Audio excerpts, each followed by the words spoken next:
Hallelujah. आप सभी को जय मसीह की। आज के शाम के क्लास में हम जाएंगे और देखेंगे प्रेरितों के काम 19वां अध्याय,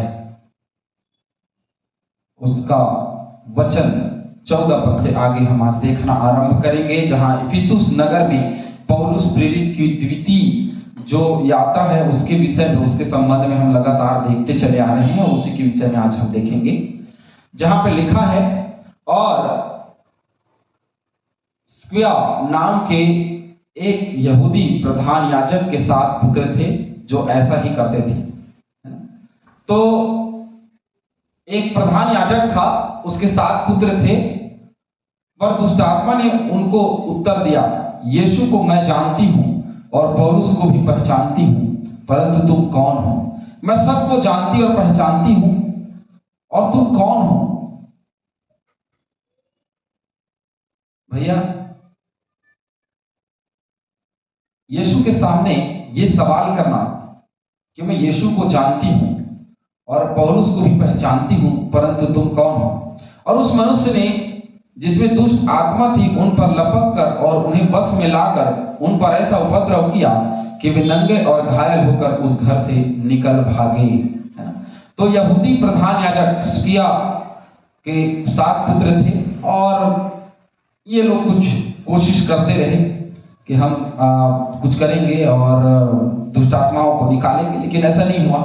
और ये दुष्ट आत्मा जो है इन्हीं पर लपक पड़ी, क्योंकि इनको लग रहा था कि ये जैसा यीशु के नाम से जैसा पौलुस किया करते थे वैसे ही ये लोग भी कर सकें। लेकिन ये झाड़ा फूंकी वाला काम नहीं था, ये परमेश्वर की सामर्थ की बात थी। चैनल को लाइक करें, सब्सक्राइब करें, शेयर करें। तो परमेश्वर की सामर्थ होना और जादू टोमा झाड़ा फूंकी करना, ये दोनों बहुत अंतर है, जमीन और आसमान का अंतर है। और दुष्ट आत्माएं अनियंत्रित हो जाती हैं ऐसे समयों में, और ये दुष्ट आत्माएं जो है अनियंत्रित हो गई और उन्हीं पर लपक पड़ी, और लपक करके ऐसा उपद्रव किया उनके जीवन में कि वे नंगे और घायल कर दिए गए और वहां से निकल भागे। ये दशा उनकी कर दी किसने? दुष्ट आत्मा ने। और ये लोग कोशिश कर रहे थे कि जैसा पौलुस करता है यीशु के नाम पे, हम भी वैसे ही कर सकें, लेकिन असंभव सा लगता है, हर कोई ऐसा नहीं कर सकता। मत्ती 12:27 देखते हैं।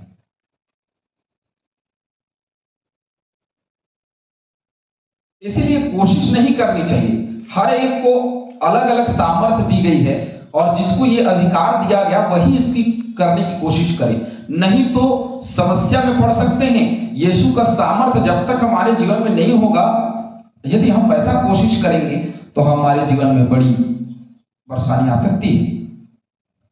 भला यदि मैं शैतान की सहायता से दुष्ट आत्माओं को निकालता हूं, तो तुम्हारे वश किसकी सहायता से निकालते हैं? इसलिए वे ही तुम्हारा न्याय चुकाएंगे। पर यदि मैं परमेश्वर की आत्मा की सहायता से दुष्ट आत्माओं को निकालता हूं, तो परमेश्वर का राज्य तुम्हारे पास आ पहुंचा है। तो ये दुष्ट आत्मा की सहायता से, शैतान की सहायता से, शैतान दुष्ट आत्मा को निकालने का प्रयास कर रहे थे, लेकिन ऐसा नहीं हो सका, वो निकाल नहीं सके, उनके जीवन में परेशानी आ गई।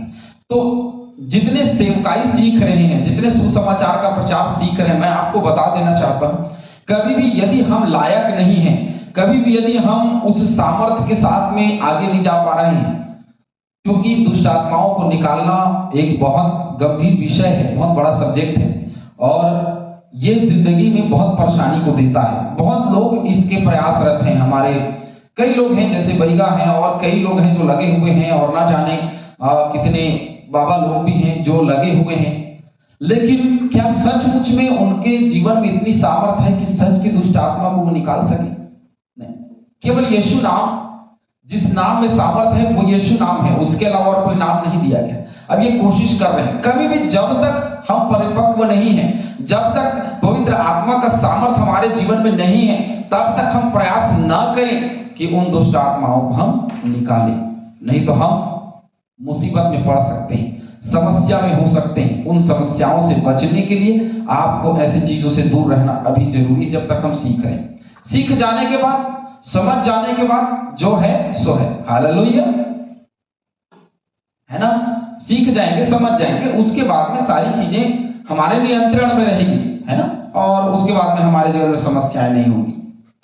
चलिए और वचनों को हम देखेंगे। 17 वचन में लिखा है आगे, यह बात इफिसुस के रहने वाले सब यहूदी और यूनानी भी जान गए और उन सब पर भय छा गया और प्रभु यीशु के नाम की बड़ाई हुई। देखिए अब ऐसा हुआ कि ये लोग तो उपद्रव से भर गए, ये तो नंगे हो गए, क्योंकि ये तो दूसरे अब सोच रहे थे कि अरे हमारे अंदर में इतनी ताकत है कि हम दुष्ट आत्माओं को निकाल लेंगे, लेकिन अभी फंस गए।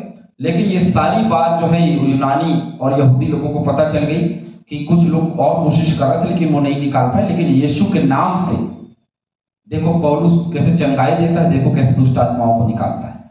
और इसीलिए लोग यीशु की बड़ाई करने लगे। और सचमुच में ऐसे समय में देखते हैं कि हम यीशु की बड़ाई और प्रशंसा होने लगती है।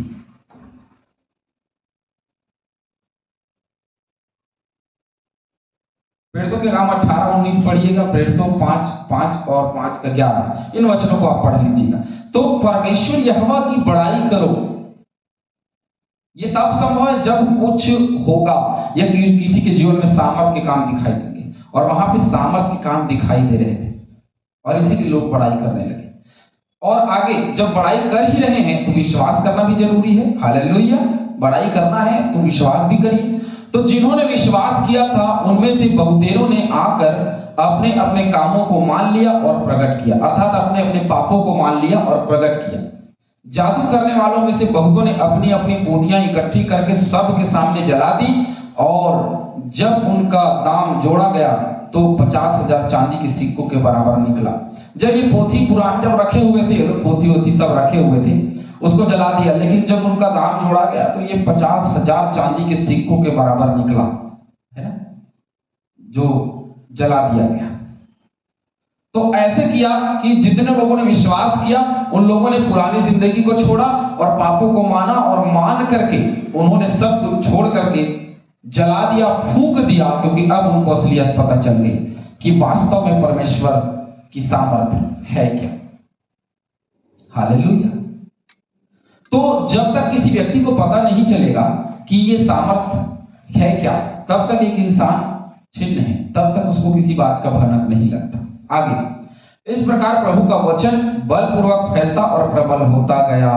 जैसे मैंने पहले की क्लास में बताया कि वचन बलपूर्वक कैसे फैलता है, प्रबल होकर के कैसे फैलता है। जब आश्चर्य कर्म होता है, जब परमेश्वर के नाम से कुछ काम होता है, तब परमेश्वर का राज्य जो है वो बढ़ने लगता है। हालेलुया।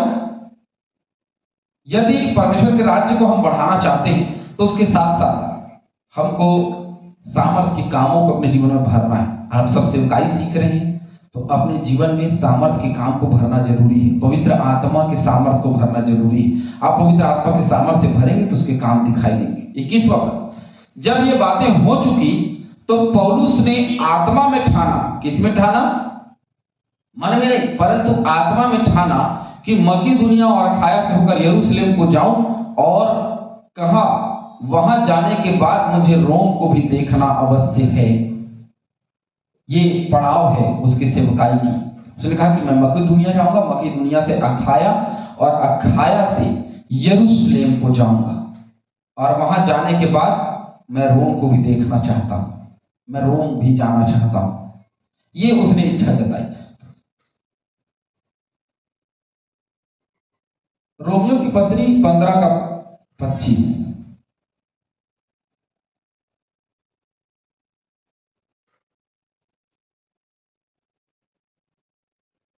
परंतु अभी तो पवित्र लोगों को सेवा करने के लिए यरूशलेम को जाता हूं, क्योंकि मकीदुनिया और अखाया के लोगों को यह अच्छा लगा कि यरूशलेम के पवित्र लोगों के कंगालों के लिए कुछ चंदा करे, है ना। इसका मतलब यह है कि जैसे इसने यहाँ ठाना है, रोमियो की पत्री में हम देखते हैं जैसे इसने यहाँ ठाना है उसने वैसे ही आगे चल के किया है। हालेलुया।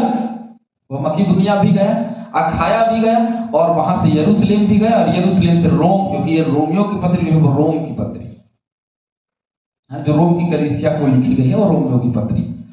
तो स्पष्ट है कि वह गया जैसे उसने ठाना। जैसे हम कोई भी बात ठानते हैं, जैसे हम कोई भी बात कहते हैं कि नहीं हमें करना है, कभी कभी ऐसा होता है कि हम बोलते हैं ये ऐसा हो जाएगा, ये मन्नतें पूरी हो जाएंगी, तो ये मन्नती मांगते हैं कि मन्नतें पूरी हो जाएंगी, हमारी प्रार्थना सुनी जाएगी, तो उसके लिए हम मीटिंग कराएंगे, उसके लिए ये करेंगे, उसके लिए वो करेंगे। बहुत सारी चीजें हम बोलते हैं, वादा करते हैं परमेश्वर से, कई बार पूरा नहीं करते। लेकिन पौलुस ने ठाना कि मुझे जाना है और वो गया। हालेलुया। तो जो हम ठानते हैं उसको करना जरूरी, यदि नहीं करेंगे तो वो पाप से बड़ा। हालेलुया।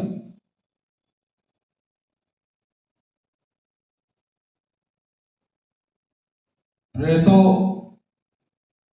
की जो सेवकाई उन दिनों में थी वो आज और प्रबल रूप से दिखाई देती है, और उतना ज्यादा सताव जैसे उस समय था उससे कहीं ज्यादा सताव आज दिखाई पड़ता है ना। हमारे मणिपुर के भाई बहनों को परमेश्वर बहुतायत से शांति प्रदान करे, और उस स्थान में लगातार हम प्रार्थना कर रहे हैं। आप सभी प्रार्थना करते रहिए, लगातार आप सभी प्रार्थना करते रहिए, और प्रभु की आराधना में, उसकी सेवकाई में आगे बढ़ते रहिए। चलिए कुछ और वचन को हम आगे बात करेंगे। इसलिए अपनी सेवा, 22वां वचन, इसलिए अपनी सेवा करने वालों में से तीमुथियुस और इरास्तुस को मकीदुनिया भेजकर आप कुछ दिन आसिया में रह गया। कुछ दिन पहले उसने क्या किया, तीमुथियुस और इरास्तुस को मकीदुनिया भेज दिया ताकि वहां सारी तैयारियां की जाएं, और उसके बाद में यह खुद कहां रह गया, आसिया में, इफिसुस के आसिया में ये वहीं रह गया, और वहीं रह करके उसने सेवकाई की, और सेवकाई को उसने वहां से आगे बढ़ाया। प्रभु की असीम शांति, प्रभु की असीम कृपा उनके जीवन में हुई, और प्रभु की आशीष उनके जीवन में हुई।